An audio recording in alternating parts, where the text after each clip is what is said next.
प्रसिद्ध रतनगढ़ माता के मंदिर का इतिहास काफी पुराना है।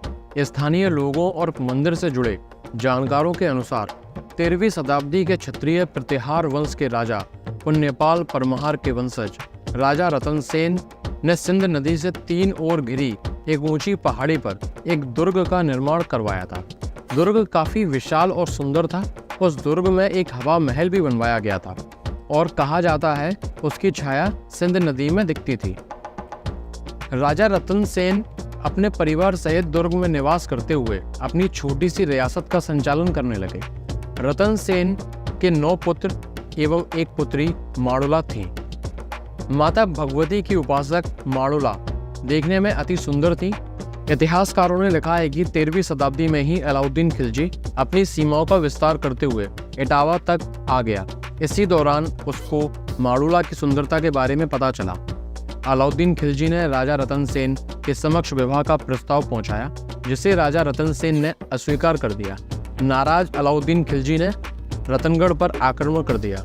अलाउद्दीन खिलजी मरसेनी चोरखरा के रास्ते रतनगढ़ पहुंचा।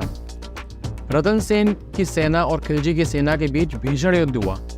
इस भयंकर युद्ध में खिलजी की सेना के आक्रामणकारी भी हजारों की संख्या में मारे गए और मरने के बाद जहां उन्हें दफनाया गया वह हजीरा आज भी मरसेनी गांव के आगे बना है।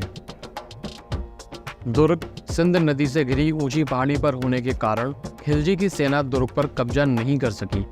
फिर खिलजी को उस द्वार का पता चल गया जिससे रतनगढ़ दुर्ग पर खाने पीने की सामग्री राशन पहुंचाया करते थे। खिलजी ने दुर्ग के उस रास्ते पर कब्जा कर लिया और अंदर राशन जाना बंद हो गया। राशन के अभाव से सेना कमजोर पड़ गई।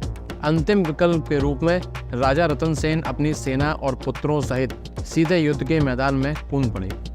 इस युद्ध में राजा रतन सेन की वीरगति हुई और उनके पुत्र भी एक एक कर वीरगति को प्राप्त होते गए। राजकुमारी माड़ुला को लगा कि यह सब उन्हीं के कारण हुआ है, पर वह किसी भी तरह खिलजी के कब्जे में नहीं जाना चाहती थी। देवी भक्त माड़ुला ने पृथ्वी माता से आवाहन कर प्रार्थना की कि वह उन्हें अपनी गोद में स्थान दे। मान्यता है कि जिस प्रकार सीता माँ को पृथ्वी माता ने शरण दी थी, उसी प्रकार राजकुमारी भी पहाड़ में प्रकट हुई एक दरार के रास्ते भूदेवी की शरण में चली गई। खिलजी ने जयदुर्ग पर प्रवेश किया तो वहां जलती चिताओं के अलावा उसे कुछ न मिला। दुर्ग में माड़ुला कहीं नहीं मिलने पर क्रोधित होकर उसने दुर्ग को नष्ट कर दिया।